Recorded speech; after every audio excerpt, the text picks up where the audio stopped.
Sanyang Seaview Estate is the best choice you have been waiting for. Our Sanyang Seaview Estate is approximately 15 minutes drive away from the busy hub of Brusubi roundabout and into the heart of nature, where you can have a peaceful and relaxed lifestyle with your family. You can buy a finished 4-bedroom story with 5-year flexible payment plan or a service plot with 2-year payment plan option. With over 300 homes, you will enjoy big tar roads with covered drainage, modern electrification with solar street lights, gated entrance with security post, and a breath-catching experience of our beautiful sea view and lake view. You can own a home today at our Sanyang Seaview Estate. Call us today on 446-4838 or 325-9220. Visit our website on ejinvestments.net.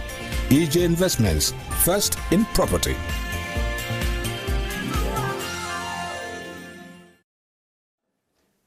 Hello and welcome to this special broadcast with me, Mustafa Kedabo. Today we're having a conversation with 3 people, deportees from the United States of America. To my extreme right there, it's Mr. Mohamed Njai. Next to him is Mr. Buba Jabi. And next to him, close to me here, is Mr. Momodu Fai. These 3 gentlemen were part of the people who were deported from the United States at different times. Gentlemen, welcome to the program. Thank you. Thank you for having us. Thank you. So let's begin with you, Mr. Njai. Yes, sir. And let's begin with this story. Mm-hmm. When were you deported, and what precipitated it? Well, we was deported with the 45 from the United States of America last May, and my deportation started almost 5 years before that day, and for 5 years before that I was under what they call an order of supervision. And what that means, it means ICE, which is the Immigration, Customs and Enforcement. So there was overseeing a case where I had a green card that was revoked, and upon that revocation I was put into incarceration for 7 months at first, and after those 7 months they added another 7 months, but the term never completed. After the first month into the 7th, I was released back to the family. And upon that release, I was given an order of supervision, which means you could go and come about in the society, and you have to report into an ICE immigration officer anytime they call you at any given moment. And also they gave you a scheduled appointment that you have to follow, which for me at first was every week. You have to report in once a week. And later on, as the officers see that I was coming, they extended that to once every 2 weeks. And we went to once every 2 weeks, and eventually they gave me once every month. And at the eventual end, one of the officers I had ended up taking a liking to me, and he extended that reporting period to once every 6 months. So for once every 6 months, I would report in. And the reason for this is because they didn't have any documentation to be able to return me to the Gambia. So during that period of waiting for documentation, they gave us a supervised release, which is what they call an order of supervision. So I was reporting every 6 months up until 2018, I think it was January, when I came in. I was supposed to report in around June, but my officer called me in and told me that, you know, I needed to come in. So on my way, I was in the state of Maryland at the time, and my office that I'm supposed to report in is in the state of South Carolina. So I told him I was out of the state, but I was going to be back in that very next day to report in. So on my way back home, once I arrived in South Carolina, I had a rental car at the time. Right before turning into my neighborhood, about 3 miles into, I found about maybe 20 police officers along with 4 ICE agents that pulled me over at a traffic light and put me in handcuffs and never made it home. And from that day, I was in detention up until our deportation. So, but was there any incident that precipitated it? Did you do anything wrong? What happened with my case is I had a case of where I had my green card, and in the process, I did not renew my green card in a timely manner. And when that process happened, in the process of trying to review it, we had a case that was pending with me, and that case due to my rejection of my green card being renewed. And in the process, when it was rejected, I still had a pending court case to oversee it, but that process never fell through. Yeah, never completed. So, when you were caught from that moment, taken to a detention center, then you were brought home? No, it took at least a good 2.5 months before being brought home for me, and some longer. And those 2.5 months, we spent it in, I went to at least 5 different facilities for myself. And we was being transported from one facility to another, sometimes in a matter of even a day. You could be in one facility and end up in 2 more facilities in that one day. And in that process, we never had access to contact our family members. So the day that they took me in, the first day of custody, my wife received a phone call from them saying they've had me in custody, and it was about 10 minutes from the home. But by the time she came to the center to visit me, they told her to wait till the next day to come because they wasn't allowing any visitors. The next day when she came, I was already moved to another detention facility. And when she called in to visit on that detention facility, they told her it's a facility for the county residents, and immigration or ICE was using it at the time, so they don't allow family visits, but they would facilitate something. So by the 2 days of her trying to get that facilitated, they moved us to another detention center.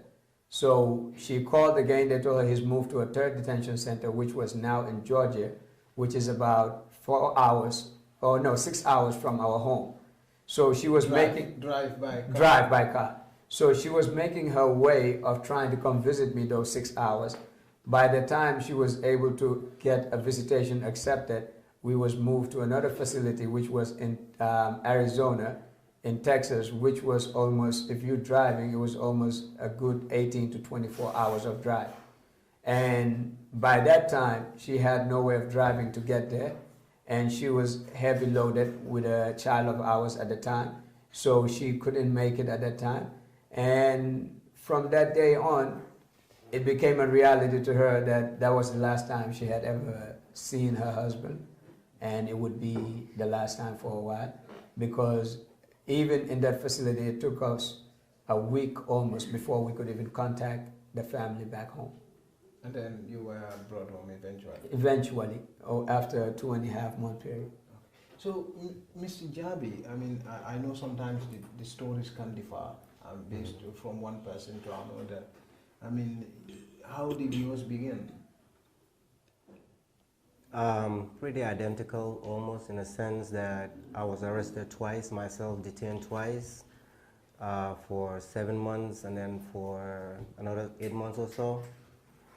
I was under order of supervision also, just like Mr. Njai.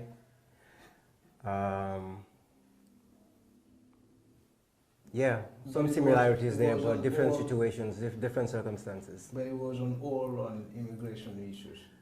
Yes, absolutely, because my own case was, I was supposed to, I had an interview that I missed because the letter didn't came to me on time.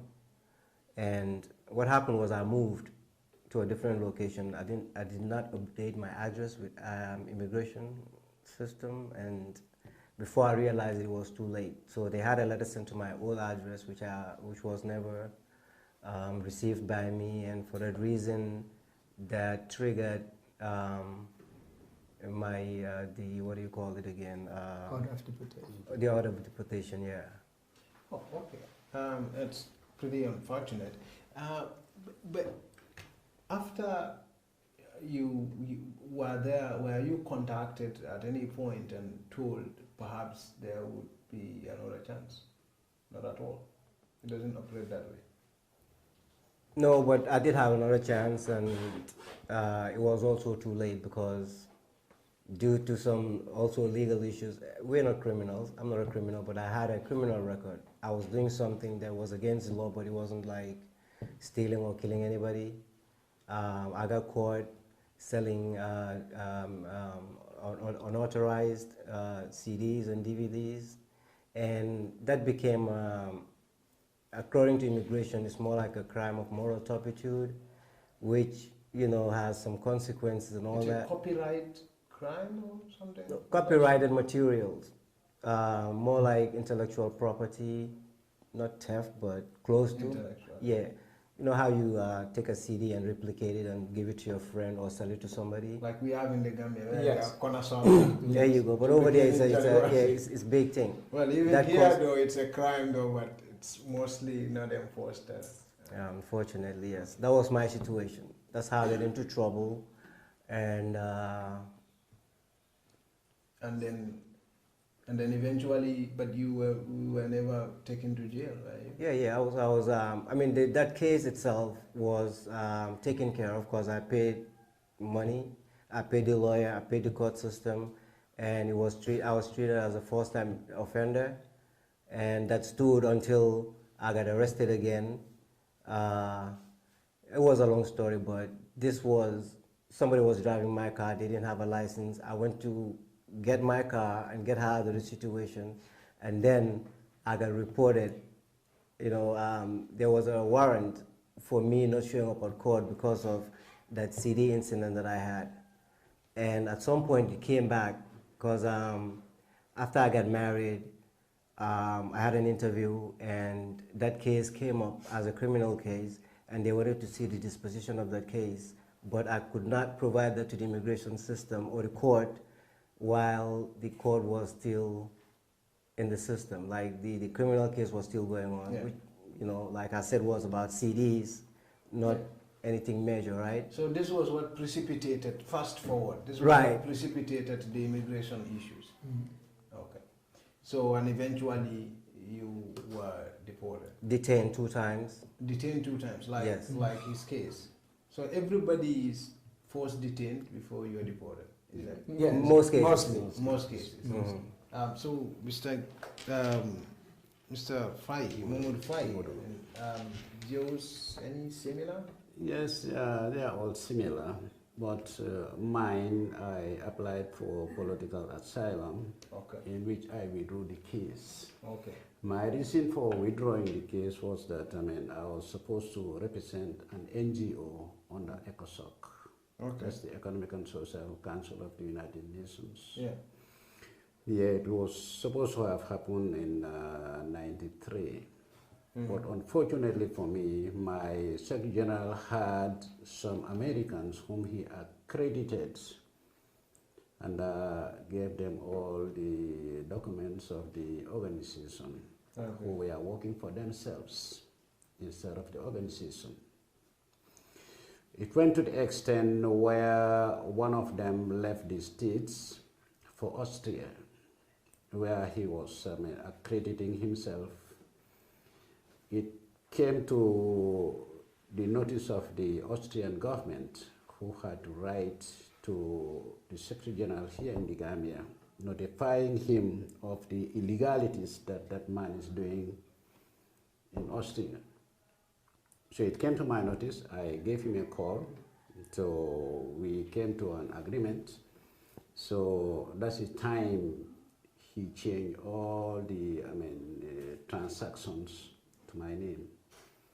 So I had my first letter in the month of June of 2001, shortly before September 11.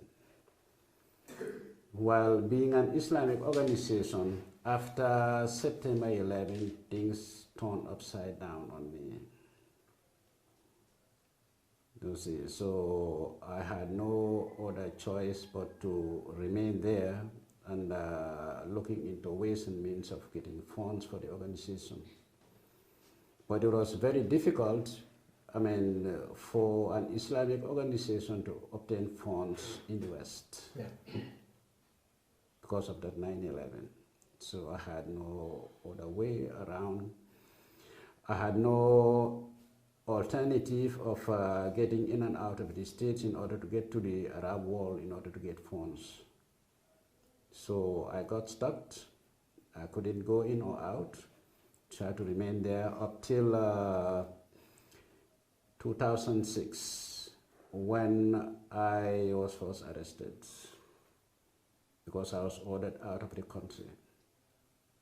So this order out of the country is given to you because you don't have papers, right? Yes. Well, partially because of the government also would not give travel documents Okay. Because to the Gambians living Yeah. abroad, especially in the United States, that I know for a fact. yeah, so government doesn't. These are the two cases why. Mostly Most- when we are given order of deportation, for majority of the time is due to lack of proper documentations to stay in the United States.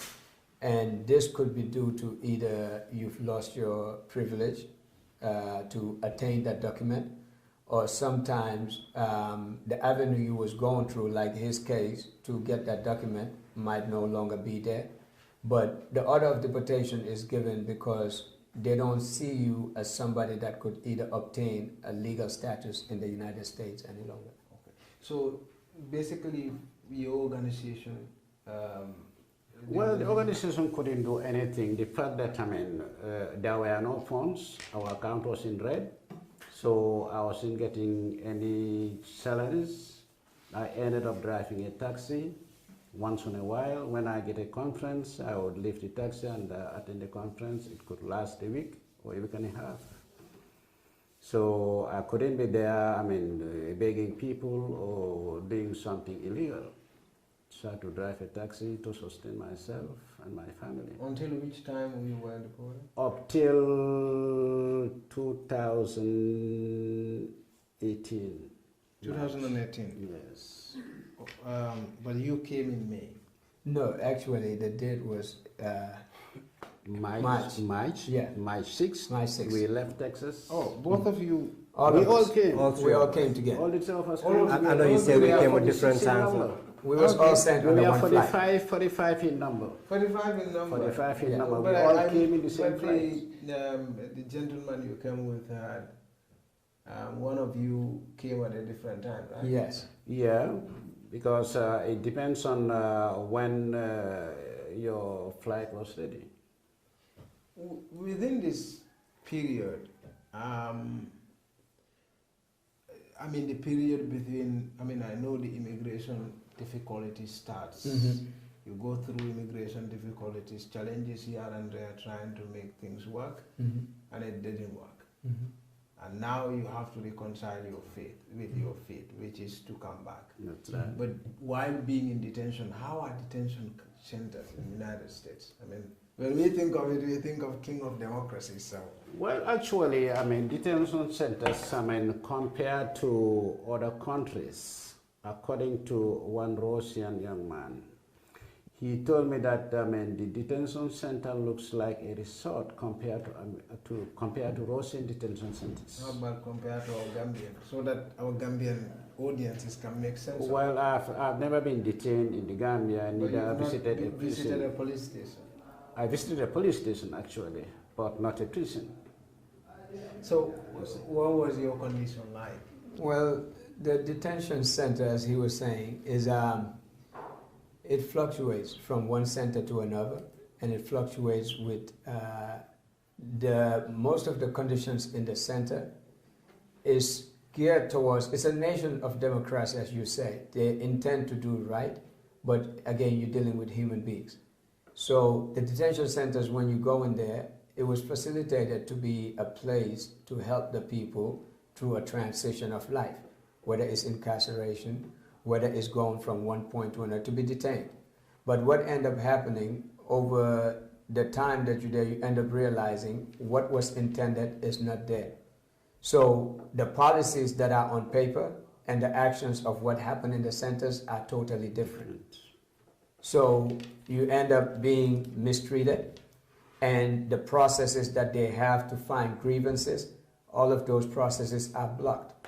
So this is where you start living like the third world again in the first world, because your democratic rights are taken away from you. You have no way of accounting for those rights, and any methods that you try to use to hold anybody accountable, you would find that they already have systems of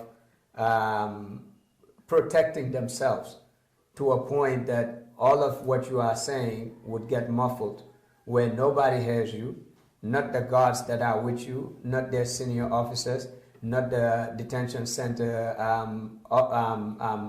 CEOs, and not, you can't get whole, even if you was complaining to the outside sources as your family, they have no way of verifying what you are saying, and they have no way of bringing up a case. They would complain over and over again, and everything is dragged on so long that there is no way of almost holding anybody accountable.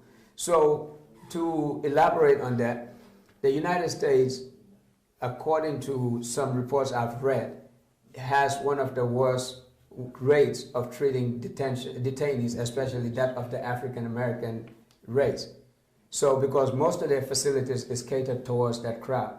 So you would find that in their systems of detention, it's supposed to be a rehabilitation center, but the people end up getting out of it even worse due to anger and rage, because they have no way of expressing or nowhere to go to get their complaints heard. What are some of these challenges? Is there an example?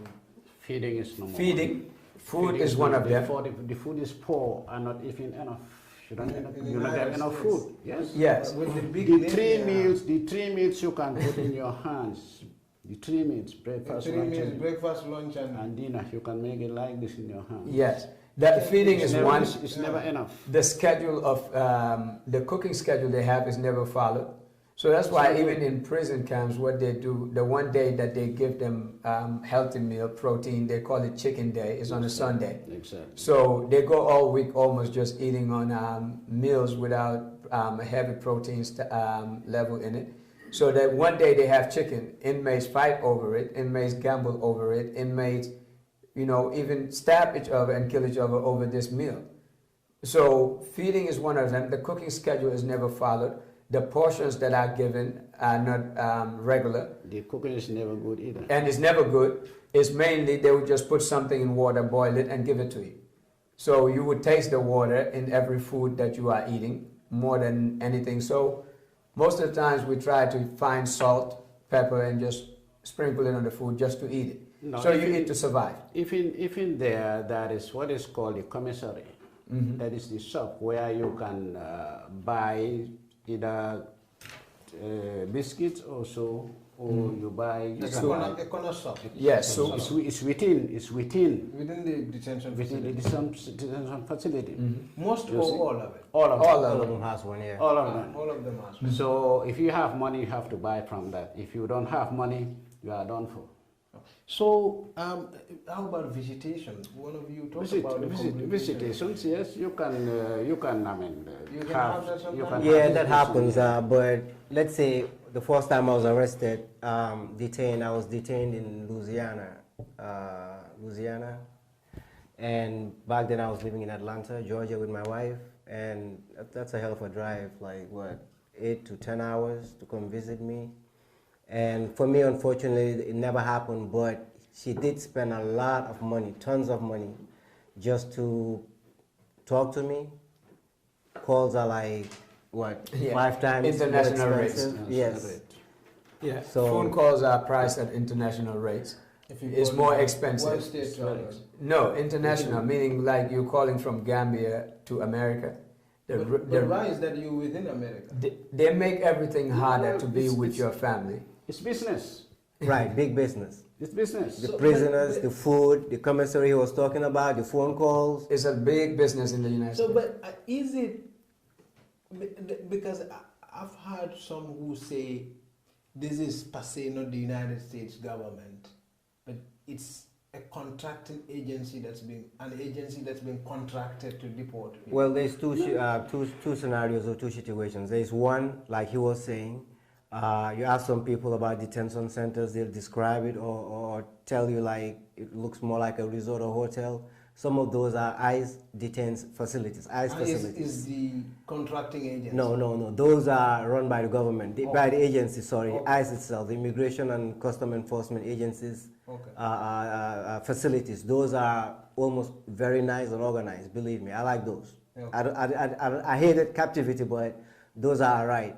On the contrary, though, they have these other holding facilities or what do you call it, for-profit prisons and facilities that they store people, okay, or stage people, however you want to put it. Privately run, because business. Yeah, it's a lot of private. That's where some conditions are terrible. They're bad because they save on food, they give you bad food. Detainees are taken to. Yeah, that's where detainees are taken to. That's where sometimes detainees are beaten up. That's where sometimes detainees are tortured. And are there any examples? Some Gambians being yes, some even some doing some something, some even commit suicide.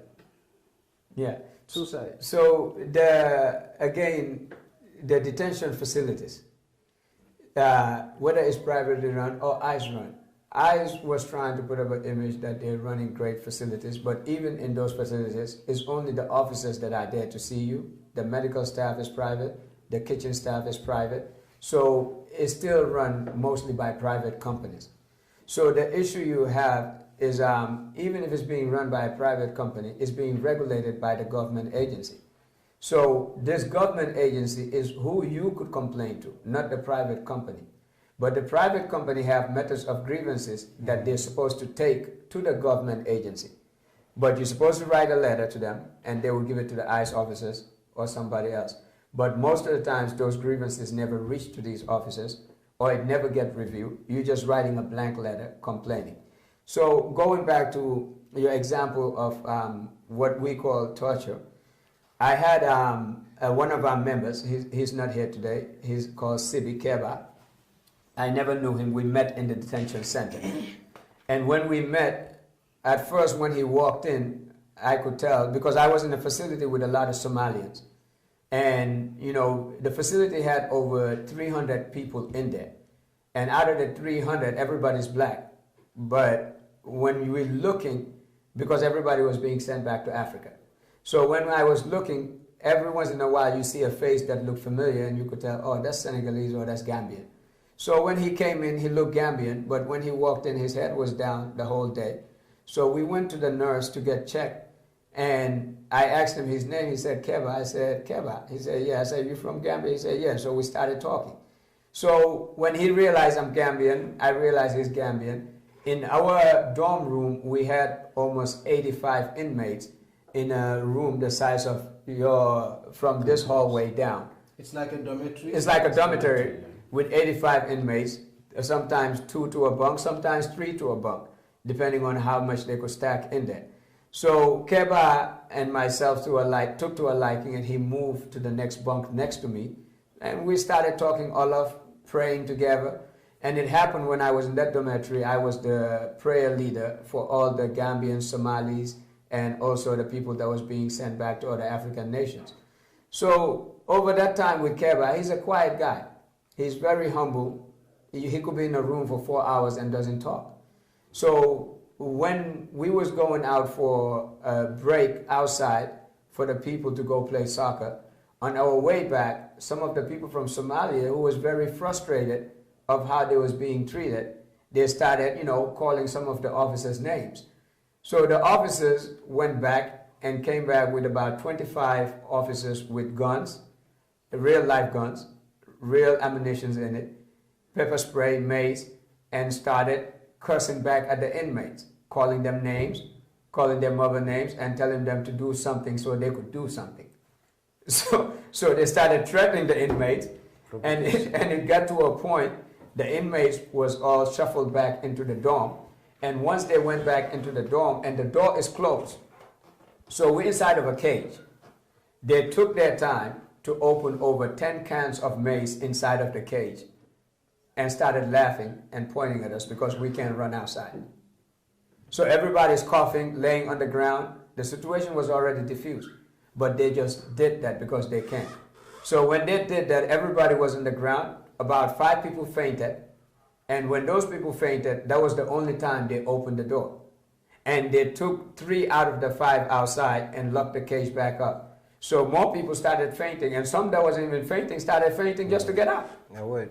So eventually, when they couldn't get everybody out, they opened the doors and told us, come outside for some fresh air. Everybody lined up against the wall.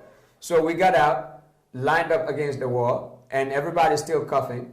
Then 5 minutes later, they start handpicking people from one of the officers that was standing at the door saying, he's one of them. They just drag you.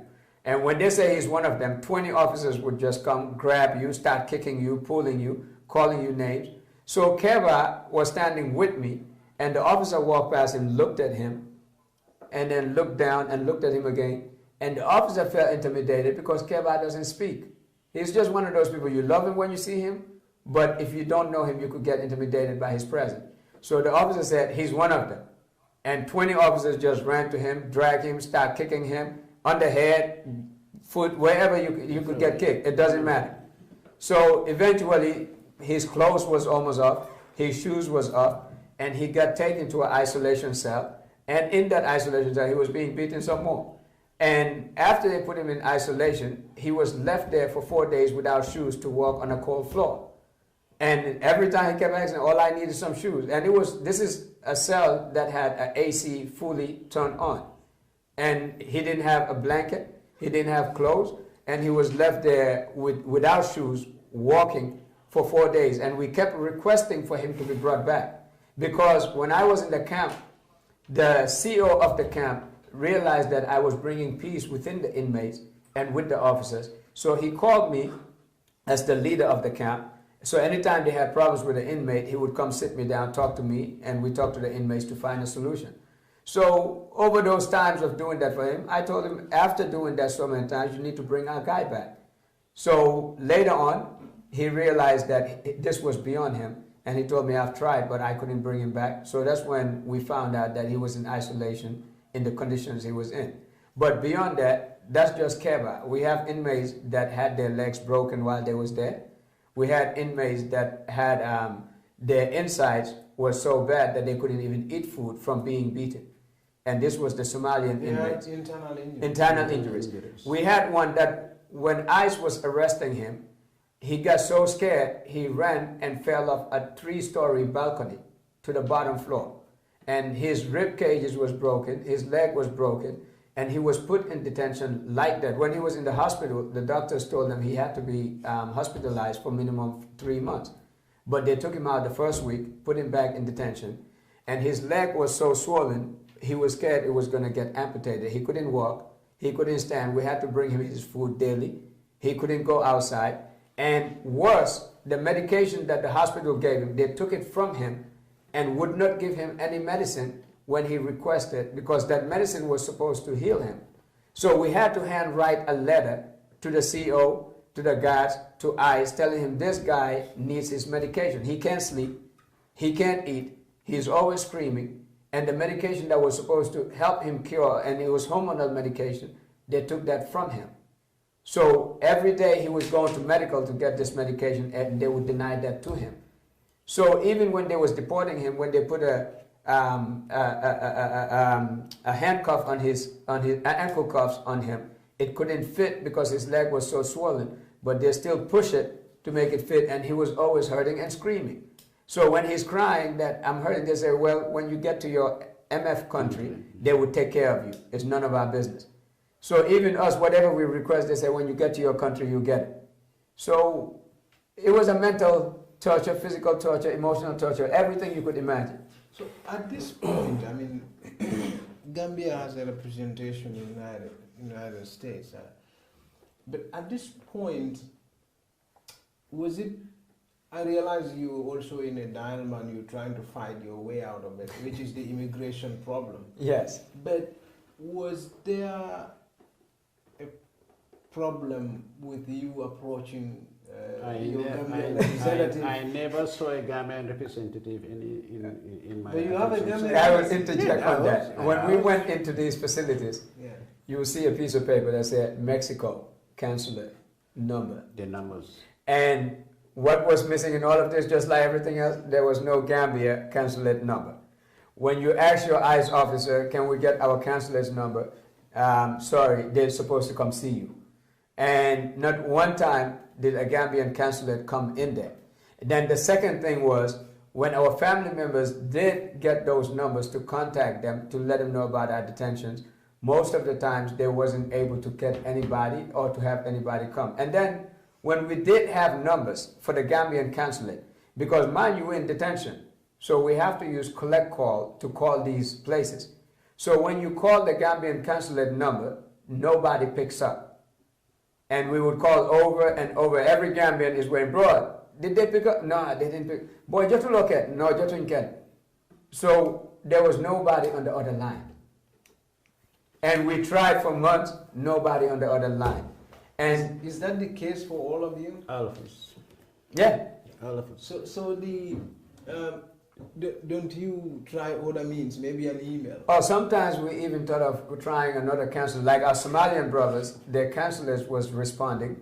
They was writing letters to their congressmen, and they was helping them formulate documentation with lawyers. So one of the other guys that was my bunkmate from Somalia, his consulate ended up even finding a lawyer for him to come to the facility. And we was talking, why don't we just try calling the Somalian consulate for them to reach the Gambian consulate? Because there was no means. So, of all the people who have come with you people, I think about 45. 45. But there are many more who have not come with you. Yes. Are their stories the same with regards to access to the councils? Oh yes, 100%. 100%. They all the same. Not one person came back and said, I've reached a consulate, or a consulate has come, or have reviewed. And then, you know, one of the things we was always, even before the last detention, in the first detention, the 7 months, this is the same issue we go through. Because in those first 7 months, if you could get hold of your consulate, most of the people that are there without cases that had any criminality in it, your consulate could work with the U.S. government to find if there's a method for you to gain some, example, the political asylum. You might need documentation, and they might have access to that. So we have people with pending political asylums that even if their consulate just was able to confirm that we have this crisis in the Gambia, they would have been granted political asylum. So sometimes something that simple, people was in detention. We have the 7 months I spent, I was one of the lucky ones. We had people that was in detention for 2 years waiting to be deported. Some 3 years, Gambians. I'm not talking other people, Gambians. They just don't have a paper to deport them, and they wasn't allowed out on order of supervision. And even as we talk, there are Gambians right now in detention over 2 years, haven't done any crime. They haven't done any crime. In the U.S. They're in the U.S. being detained to be deported, but because they didn't have access to their documentation, they keep them in detention. And their documentation is supposed to come from the embassy. From the Gambian embassy. Yeah. The Gambian embassy in the U.S. In the U.S. or from the Gambia to the Gambian embassy in the U.S., then to the U.S. embassy, to the U.S. Government, ICE.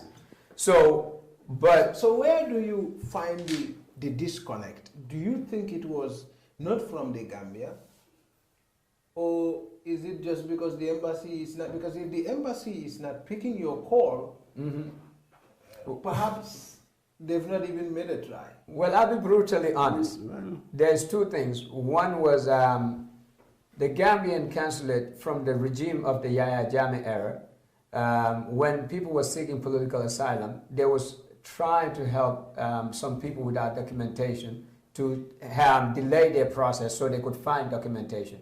So there was instances where they would not return any letters or calls, because we wrote letters, where they would not return it, hoping that delay would allow you time to find lawyers and take care of your case. So there's situations like that where they was intentionally trying to help citizens of the Gambia find documentation. But on the other hand, what was happening also, which was when you do want to leave, this process was hindering you because now you can't access them, you can't get them. So there was no way of getting your documentation. And that wasn't on the U.S. side, because the U.S. side was requesting this to the Gambian side. And the Gambian side was supposed to provide this from the Gambia to the Gambian embassy in the US, and then that would allow you to be deported. At that point, because I'm trying to reconcile two things here that may be potentially conflicting. Mm-hmm. On one hand, if they get the document, you will be deported. Mm-hmm. And on another hand, you need the document, and you perhaps do not want to be deported. Yes, there's a lot of that case. Well, for me, So if the embassy realizes, well, if we send the documents, He will be deported. he will be deported, Mm-hmm. and they hold on to it. In the eyes of someone who does not want to be deported, in that case, that may be positive. Mm-hmm. So, but if the embassy gives the document, in the case of someone who does not want to be deported, that's negative. That's negative, and even in the positive one also, when they are not deported, they end up staying in the detention facility sometimes for longer periods than the 7 months. And that is where it becomes a negative now. And because they're only supposed to hold you for 7 months. And in 7 months, if they cannot deport you, US law states that they're supposed to release you unless you are a terrorist or unless you are somebody that they find would commit such an offense upon release. But it's mandatory that they release you. The maximum they could hold you is 7 months.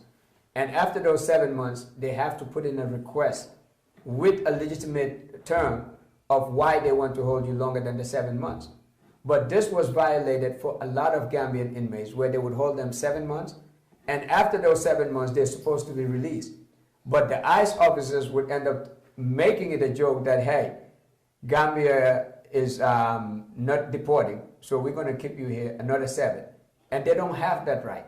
This is where the consulate could have come in and say, you have detained our citizen for 7 months, and you need to release them. Do you know who was the embassy at your time there? The head of the consulate at your time there? It's more of the institution that we are about. But We have don't you wo- had any interaction with them? Yes, we have Consulate interactions officials. with them. Our families have interactions, some of us. our Have you families. called the ambassador yourself? Again, we've tried from inside. You never get hold of them. Impossible, yeah. But It was for impossible for all of you to get hold of anybody from the embassy. Okay. So fast forward, the documentations eventually came. And how did it happen? as for me, I came with no documents. Oh, Myself too, I came with no documents. That's what I would call it. Because They had my passport though. they had your passport. I handed over my passport to them. That's the only thing they had. Yeah. Well, in my own case, I've seen my travel document in Milwaukee when I got arrested, because during the time of supervision, I was living in Wisconsin at the time, and I used to go to Chicago, but at some point, they transferred my case to Milwaukee, which is in Wisconsin. So going to that office, like they did him, I was supposed to come back every 6 months for renewal or whatever they call it, like Supervision. exactly supervision to get an extension for another 6 months. And there was this time around, I went 3 months into my last 6 months that they just gave me, and then all of a sudden they're calling me, and they wanted to see me so bad, you know. So I went to see them, and they showed me my travel document, but I've never seen it from there. Came to the Gambia. Immigration, I don't know if they have it or not, but I did not see my travel document in here. But over there in the States, of course, though, because I really must have didn't come think. from the embassy. Yeah, absolutely. Or from the government here. Yeah. So From the government to the embassy, or from the embassy to the other? somewhere, somehow. Either way, Yes, it's the government. yeah. The previous administration it didn't happen under their watch, but it happened under this one. So yes, I have seen my travel document. They had provided it to them, and that's how I got arrested for the second time. And Okay. yeah. So fast forward, you were deported and you come to the Gambia. How did you find the environment? Crazy. I mean, in terms of what you wanted, Unfamiliar. what you expected. Well, you've been away for? 22 years to be exact. You've been away for? 26 years almost. You've been away for? 23 years.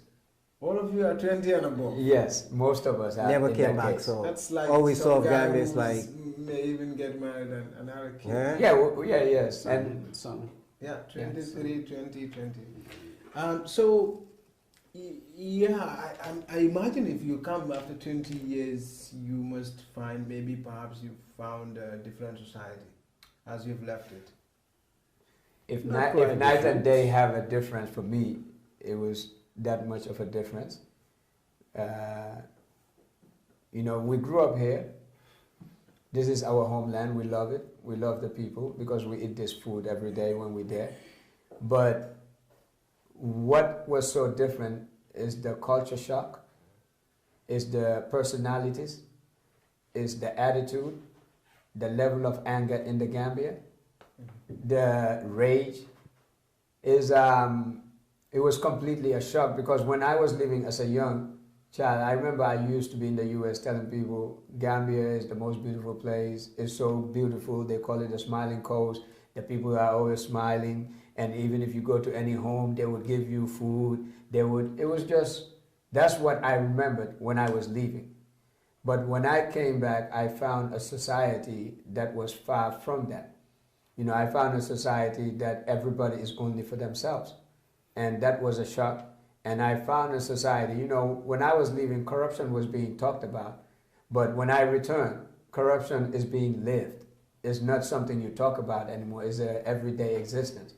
And starting from the airport, you know, we're not expecting to be welcomed, but there was nobody there because when we was leaving, the phone numbers we had for our family, the ICE officers took them and ripped them one by one. And for some of us, the detention centers we was in, we're telling them this has our family numbers. They're saying we cannot enter the bus with a piece of paper. We cannot enter. So they took all the papers we have and ripped them. Some had court documents and they said, well, you're not going to need this where you're going. They ripped it right in front of us. Some of us had our prayer box. They took that, threw it in the trash when we was leaving. And we tell them this is our prayer box. They said, well, you're not going to need it where you're going. You get another one. So the numbers we had to contact our families, because none of us, we was kept in the dark as to when we will be deported. So none of us knew when we would be deported. So our families didn't know when we would be deported. So none of us was able to contact our family saying we are coming on day such and such or time such and such. So when we arrived at the airport, there was no family for most of us. Some of us, what our family did, because they was talking to us daily, when they didn't hear from us one day, they used that as the key that they must be on the way. So then when we arrive on ground, we're supposed to take those numbers to call our members because we don't have phones. We're in digital age. Every number is stored in the phone. So we wrote these numbers of the emergency contacts, and those were the numbers the ICE officers took from us. So when you land and you don't know your brother's number, you don't know your sister's number, you don't know your friend's number, you don't know an individual number to call. Yeah. And then on top of that, some of the immigration officers in the airport, they started allowing us to use their phones to call some people. And some of them would say, we want to let you call, but I don't have credit. So there was no even a physical phone for the returnees to call their family members. We was going around asking officers if we could borrow their phone to call. And you know, Gambia, there's no more pay phones. So there was no way to reach your family. So this made it harder. Then, once they realized that we're here, they sympathized with us saying what the U.S. did was bad. And what was that? The immigration officers. Oh, okay. But being bad, they didn't even come on board the aircraft to see how we were chained. Yes. They came in chains. Who did that? The United States government.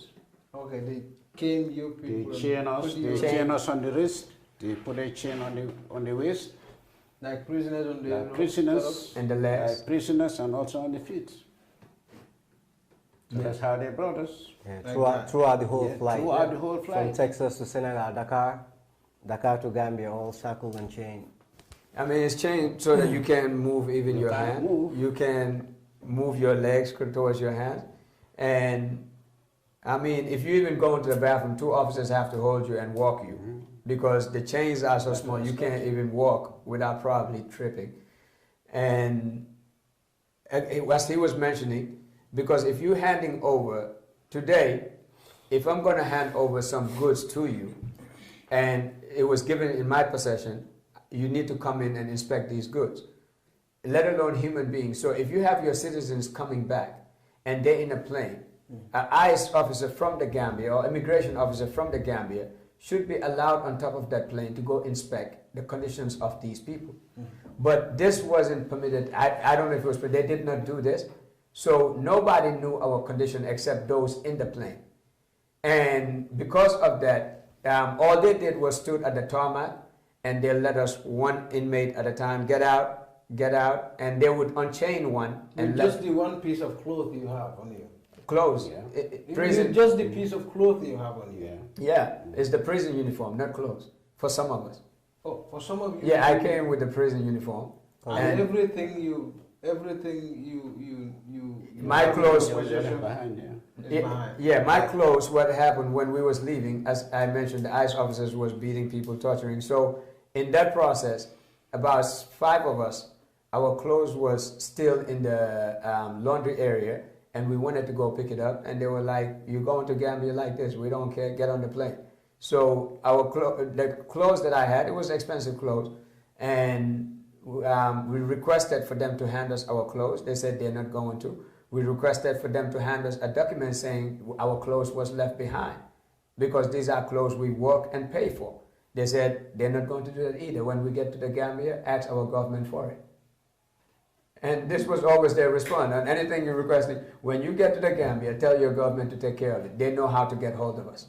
So when you come, you pass through the airport, you've not had any reception, you maneuver your way, how did you get contact? Now here, I mean, what happened was some of us didn't come with any budut, any money. The transportation aspect. Yes. Transportation, I mean, I was lucky my nephew came and picked me up. Okay. Okay, but for the rest, I believe This my... was 2018, huh? Yes. It was just last year. Yeah. Just last March. So myself and Kemo, I think I gave Kemo like $40 US dollars for them to take a lodge here in Banyulanding. Woodpecker. Woodpecker, yeah. That resort by the airport. That's Yeah. right, exactly. Besides, I mean, none of us came with money. Yeah. So some didn't have transportation to get back. So example, one of the guys that came with us, when everybody was leaving, he was still in the airport just walking around. He didn't have a phone to call. He didn't have a family member to call. No. And he was one of the members that later on he said he was thankful for knowing me through the process because he wanted, as soon as the plane landed in the Gambia, to commit suicide and get his own life done with. So, but he said eventually in the process of knowing me and talking, he realized that there was a future ahead of him because he wasn't in contact with his family members here for many years because his parents has already passed. And the rest of the family wasn't in good terms with him. So he moved on with his life in the U.S. So when he got returned to the Gambia, he didn't know an individual to go to. So he was just wandering around. My brother, who came to pick me up, ended up putting him in the car, and we drove all around to see by his memory, after 18 years, if he could remember the street that he lived on. And we kept running around asking people by the name of their parents or their grandparents, do you know such and such? We did that for about 30 minutes to an hour. Then eventually we found their family compound. So when we found their family compound, the doors was closed, he was knocking. Eventually a lady opened and recognized him and started crying. And we realized he was home and we took off. And then there was Gambian women that got deported with us too, that did not have a place to stay, that did not know their family members here. So another deportee that came with us, who had no money, took all 2 of them to come live with her, and she didn't have the means to take care of them or the place. So they end up just coming in and living with her for many months because they didn't have nowhere else to go. So living-wise, some was okay. Their family picked them up. Some, nobody was there for them. Some, there was people there for them in the beginning, but 3 months later, 4, when they realized that the US dollars wasn't coming anymore, you know, they pushed them out. And they got evicted, and some are still roaming. So let's talk about the trauma. I mean, eventually you in the Gambia, you formed an association. Along the way, there were a lot of helps you required that never came. But along the way, both from authorities in Gambia and in the US, along the way, some of your people have suffered, may have been traumatized by the experience. You form an association now. Tell us about that. Well, the association is just an NGO like or any other entity for us to be able to help ourselves and help our forthcoming deportees. Like it is in you said there were, it's expected that there may be about 2,000. 2,000. Yes. 2,000 or Yeah, more. there's a 2,000 list of Gambians that are Who are yet to come. up for deportation in the U.S. and are waiting to be processed and deported. That may come. not may, will come. Will come. Unless policy they've changes. been coming. Maybe. They've been coming too. Yeah, we were at 45 that was in one plane or mass deported together. But after us, people came and people are still coming in 2s and 3s and 4s. So, yeah. Okay. So, one thing your organization seeks to achieve is to help people who have Well, suffered a similar we are looking for a shelter where they could be housed in their post arrival for a period of 90 days maximum. Then they could be released, or they could go home on their own. Otherwise, they would just be like we are. But I've seen it in Senegal, where the Senegalese government have built a shelter for returnees and deportees, where they are sheltered for a period of time. They are sheltered, they are fed, they are clothed. You see, but it doesn't happen here. This is for integration purposes. Yes, exactly. Yes. So you don't go through the trauma you go through. You've already went through the trauma. You need He's healing. talking gone about through it. financial difficulties and trying to assimilate into society. Coming here unprepared, no cars, no houses. Some of us, Yeah. we have plots of lands that we never And, developed. Of course, we wanted to be here in person before we do all that stuff. So coming back with missing things that we used to and accustomed to for the last, whatever, how long we stayed over there. Yeah. And coming over here, everything is not the way we expect or plan things to be or to see ourselves in, was very, very difficult. The trauma. Yeah, besides the trauma, it's like what we're trying to do with the organization is when people do come, for example, us, we didn't have any shots to prevent us from catching malaria or any other diseases that, or sicknesses that we could, we were vulnerable to. Like if a tourist was supposed to come to Africa from the United States, for example, they'll make sure they get shots and medications and whatnot to come over here. And us coming over here, some of us, we need to know, people are okay mentally and physically and health-wise also. So the foundation wants to be that foundation that we want to bridge that gap that people could, when deportees come, they can get screened health-wise and check our mental conditions before we take them to a halfway house, people that need it. Not everybody will need to go to a transitional or safe house before you meet your parent, your family or your parents or whatever. Or perhaps counseling as well. Counseling, that's all part of it, Psychological help. Yes. We have a lot more to offer. Perhaps if you with someone who has some religious background, talk to you about God, which requires patience and stuff. Not everybody even believe in God. Yeah. But even there are those who doesn't even believe in God. Yeah. You see, but if you add one and one together, you were in the States, you are repelled. You have no other choice but to persevere the conditions that you are in. You see, there are some of us, just like he made mention, some of us didn't find anything of belonging when we arrived here. Even some things you think were yours. That were ours. And during the process, some of us are even evicted because there isn't anything forthcoming. So how did majority of your members adjust? Few of us started businesses. It's only few of us and who are struggling, here. you know. Few of Only us few of us managed to start business and since struggle. we came. And some are, I think, in the mood of, not scared, but they feel ashamed.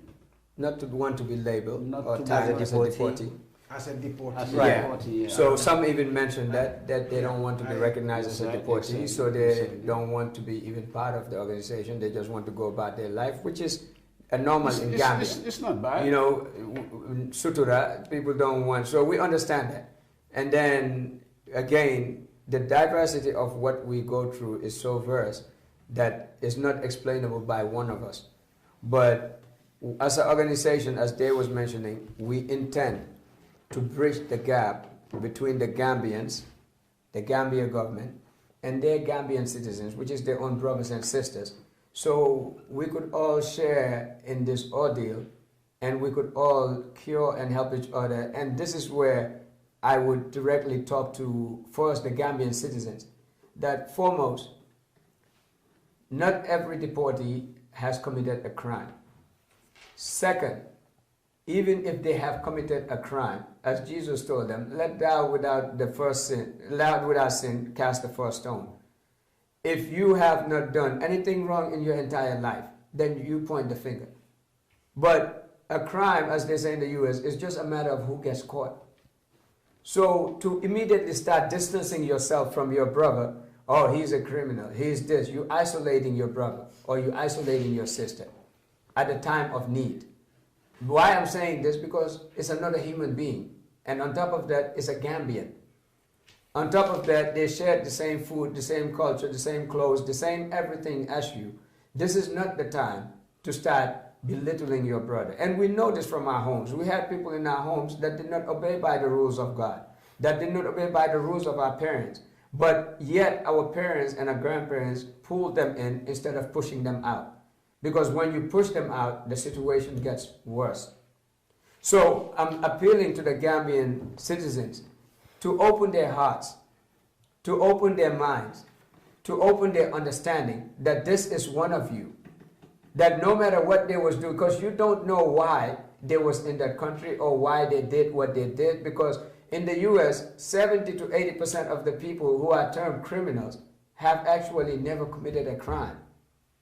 They just couldn't make it in their course of law to be called innocent. Either because the money wasn't there, or the lawyer that was representing them did not put in enough work to make sure this case was fought right, or even if all of that was there, the judge in itself was a Caucasian that saw your skin tone and deemed you as a criminal, regardless of what innocence you had. This is a pure reality in the United States. Mm-hmm. So there's some of us that even came back with criminal records that never committed a crime in the United States. We had members that I know that was just going past, when I was there talking to some of the people from Somalia, that was just going past a home. And they was deemed as somebody that was stealing.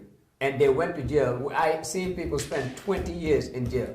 And they had a mental condition. For not committing any crime. A mental condition. And the police officers came together, wrote a report saying he did the crime.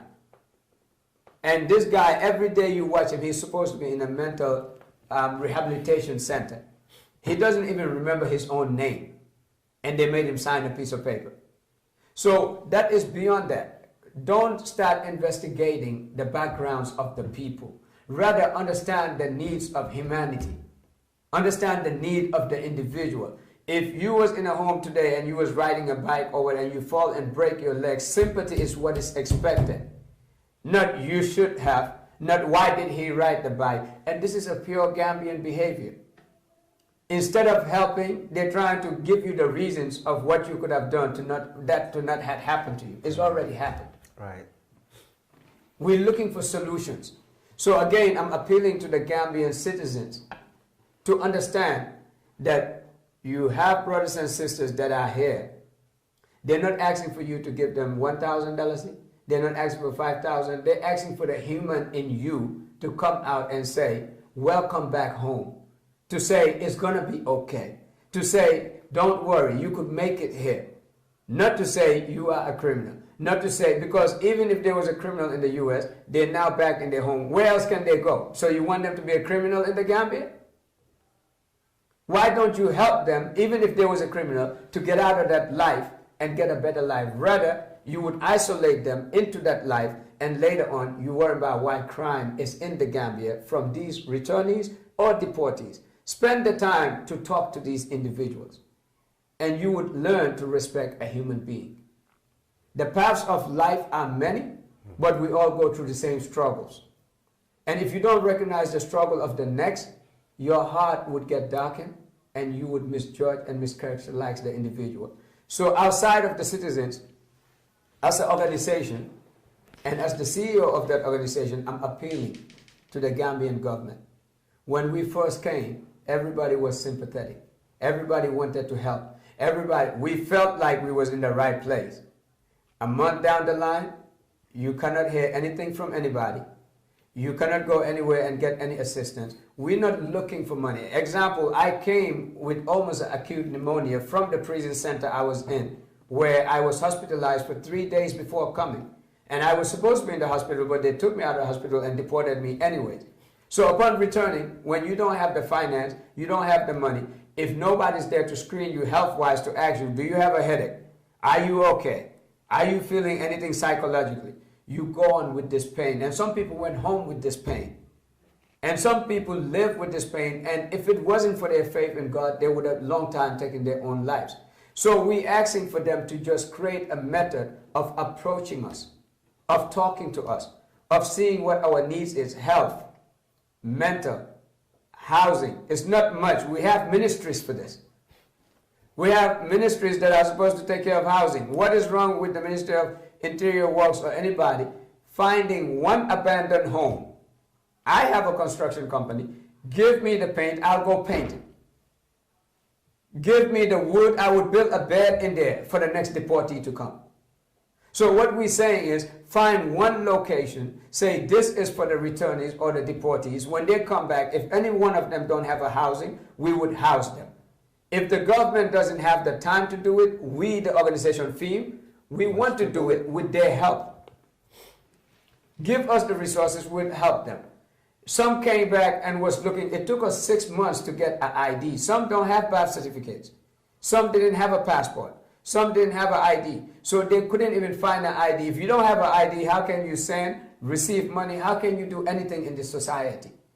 We're telling the Gambian government, allow FEAM to be the organization that when the deportees come, we would walk them through the different departments, get their ID, get their passport, let them feel like they're becoming a human being again.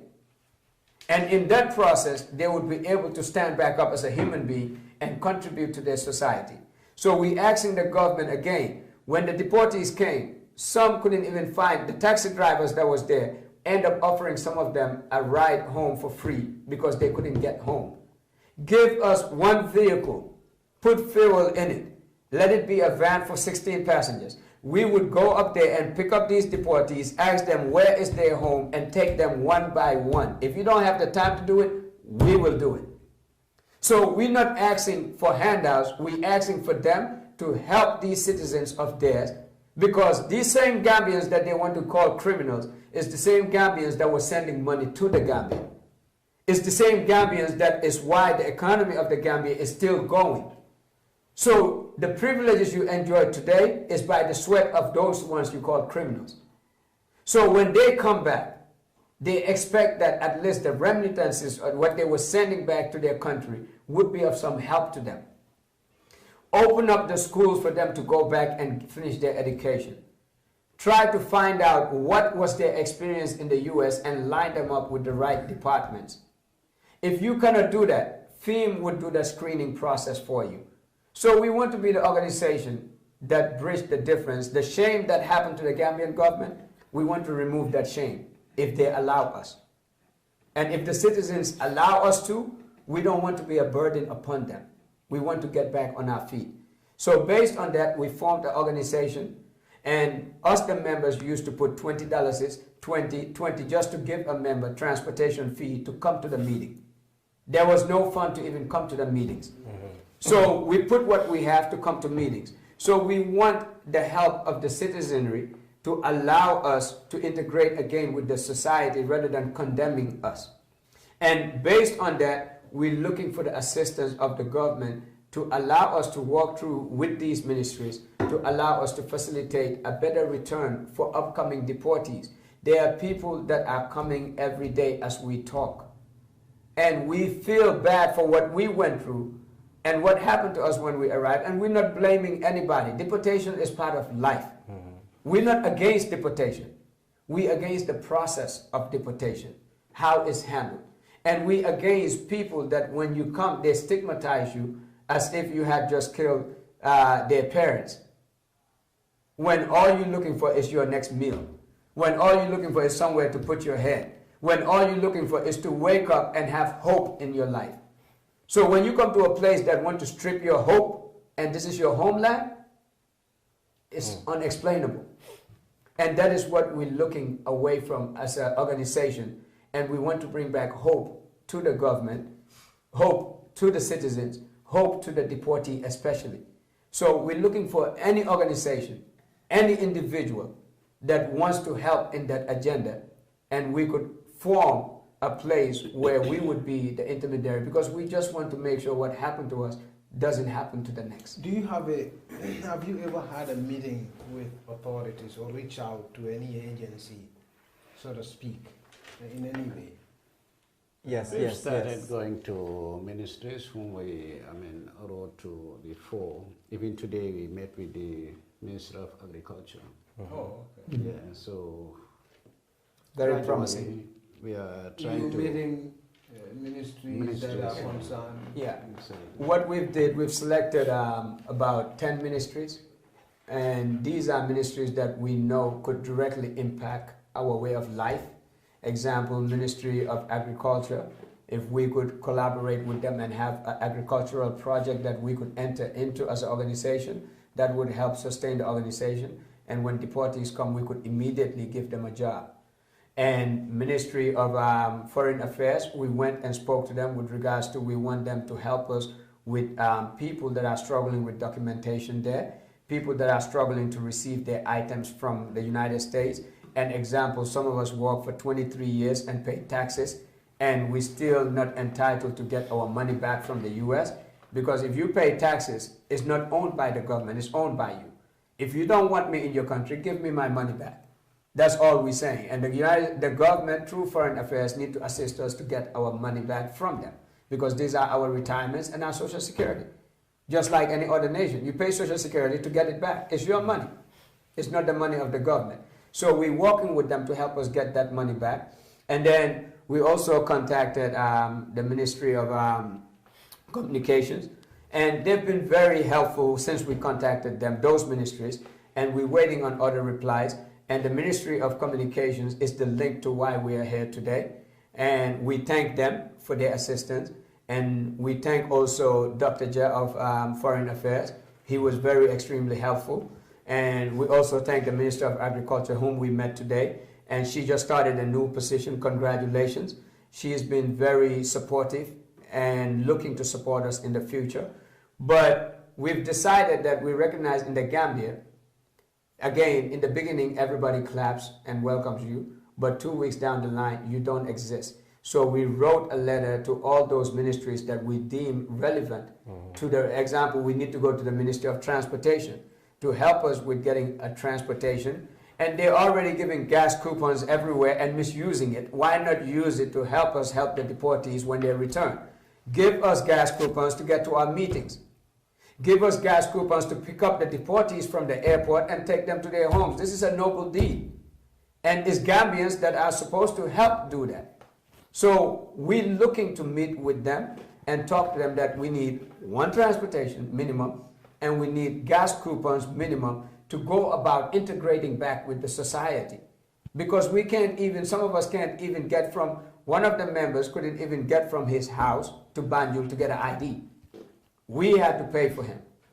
So this is a reality we face. So we've approached certain ministries. We're waiting for their responses. We're not looking for a hand down. We're looking for a hand up. We're looking to be pushed up, and we hope that they could recognize that we are here. So we want to awaken the people again that we are here as deportees, and we're looking for a hand up so that we could rise up and help ourselves and help our communities and help the neighborhoods that we are in. Finally, we don't have much time now. I I see. think we've sat for long now. Yeah. Myself, I am. I want to know how many people you have right now. How many people are here already? Here already in the Gambia Gambia? from the United States in the past 2 months, 2 years. Well, it was 45 of us, but after the 45, I don't know the number, but we've met, personally I've met 3 other people. He has met some that are different from the ones I've met, and the same with him. So there's people coming in numbers, but we cannot put a number to that. So did you form the association immediately after your arrival, or you've never addressed anybody yet so far as arrival is concerned? Mm-hmm. Because I am saying that because sometimes a new person may arrive who have gone through some similar situation you've gone through and need someone, just anyone to talk to. Mm-hmm. I've had a phone call from a fellow that came back, and I went to a radio show one time, and after the show, the guy called. I left my number for the organization, and he called and said he was a deportee, and he did not know what to do or where to go. And would you be willing to leave your number here so that anybody? Oh, definitely, definitely. Our number for those who are listening is 780-000-3, 7, 8, 4 zeros and a 3. And that is my personal number, but it's also the number for the organization to reach us. And anybody that needs help, anybody that needs support, anybody that needs somebody to talk to, we are there for you. And if you need housing, even if the government doesn't help us, we would help house you in what we have. If you need to move around, we would help you move around. So we are here for that. And we're looking for partnerships in that. And we thank Kerfatu too for being the brave heart that she is and for inviting us to face this issue together. And again, we want to thank, we also accepting donations. Just last week in one of the ministries we went, a member that we're not going to mention their name donated $5,000 to us. And we put that in the bank account, and we're using it for some of our documentation and for some of our paperwork. So we're looking for any kind of assistance. And still, even if someone wants to donate, they will reach out to the same number. The same number. Through the same process. The same process.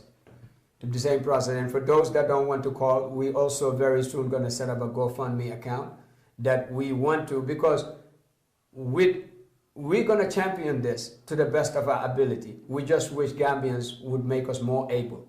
But we want to champion this. We want the next Gambian citizen to come, to not even worry about going to the government, to not even worry about going. We want them to come directly to us, and we want to ask them, bro, sister, what do you need? And once they tell us their needs, we want to write it down, and we want to take them and walk them through the steps of reintegration. We want them in 90 days to be able to function. We have a member here, his wife and 3 children are back from the U.S. because he was the only one working and taking care of them. When he was deported, they didn't have means of sustaining themselves. So they put the money they could together and they came to Gambia. But even in Gambia, he doesn't have a job. He has no way of supporting them. So we as an organization, we're doing all what we can with him and his family. And out of these 3 children, one of them is 6 months old. So we're talking about a human catastrophe that happened. And people need to recognize as a human being, when another human being is going through difficulty, this is the time to help. Gambians, you need to help. That's what we're saying. We're not saying give us, help us. Give me and help me is 2 different things. But I've been hearing a lot. These deportees, they come back. Why do they expect us to give them anything? They've been there so many years. Brother, you would know what help means when you are in difficulty and need. So we're telling them that we need help, not give. We're not beggars. We was people working, paying taxes, taking care of children, family, and homes. We're not begging you. We're requesting for help. And if there is anything to do that's worth our time, that's like not slave wages, we'll do it. We have lots of experience and expertise. We're all hardworking people. And I can't, leave the show without thanking my wife and my kids for taking a brave, very, very brave move, moving to Africa to come live with me. I take that, highly serious. I mean, like, I couldn't leave this show without mentioning them. It was a brave attempt. Yeah. Coming to a world without knowing what you come into. Yes. And she's a very strong woman. She's courageous. Very courageous, and a lot of difficulties for her too, because she's of the Caucasian race. So she has a double side of the sword in this whole process. And the same thing with the children. They're enjoying it, but it's difficult for her because now she has to leave her culture. She has to leave her family. She has to leave all what she has known to come to the Gambia. So this is the time I say again, Gambians, suturalan sendomi, help your family, help your people to help their families so that at least they would remember the generous Gambia that we have known. So that's what we're asking for. And again, as he mentioned, we form, some of us have businesses. Right. I'm into construction. We have others that are into transportation. We have others that are into website, web development, and into networking and whatever else. So some of us are not even asking for handouts. We're asking, just give us a job. Support our businesses. Support our businesses. When you support our business, we could take care of our family. Bring a business to us. Bring a website to us. If he could do 4 websites a month, he could take care of his children. So if he could, he drives luxury transportations. If the government could take him, he has 3 vehicles now. If they could take him when they go into upcountry, when they go into Senegal, he would be able to sustain his family. So these are the things we're asking for. We're doing what we can. We're just asking for people to recognize that we're here. And it's a lot of difficulty to stand up when you have fallen. Even as a child, you need a helping hand. It's just the natural order of life. So don't turn your heart away from how God created that heart to be, which is helpful. So we're asking people, and we're thanking you again, and we're thanking the show and the host and everything else. We're very grateful to be here. So thank you very much. Like I said, it's fine. It's a little bit. We've spent a lot of time. Yes. Mr. Mohamed Faye, Mohamed Faye, Buba Jabi, and Mr. Mohamed Njai. Yes, sir. Thank you. We glad to have spent this time with you and hear your stories.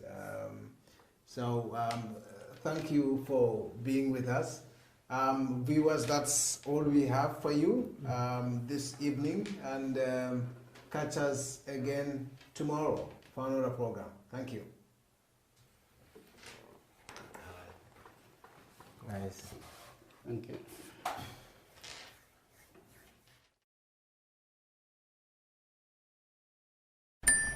Dreaming of owning a property in a prime location with great proximity and fantastic neighborhood? EJ Investments Sanyang Seaview Estate is the best choice you have been waiting for. Our Sanyang Seaview Estate is approximately 15 minutes drive away from the busy hub of Brusubi roundabout and into the heart of nature, where you can have a peaceful and relaxed lifestyle with your family. You can buy a finished 4-bedroom story with 5-year flexible payment plan, or a service plot with 2-year payment plan option. With over 300 homes, you will enjoy big tar roads with covered drainage, modern electrification with solar street lights, gated entrance with security post, and a breath-catching experience of our beautiful sea view and lake view. You can own a home today at our Sanyang Seaview Estate. Call us today on 446-4838 or 325-9220. Visit our website on ejinvestments.net. EJ Investments, first in property.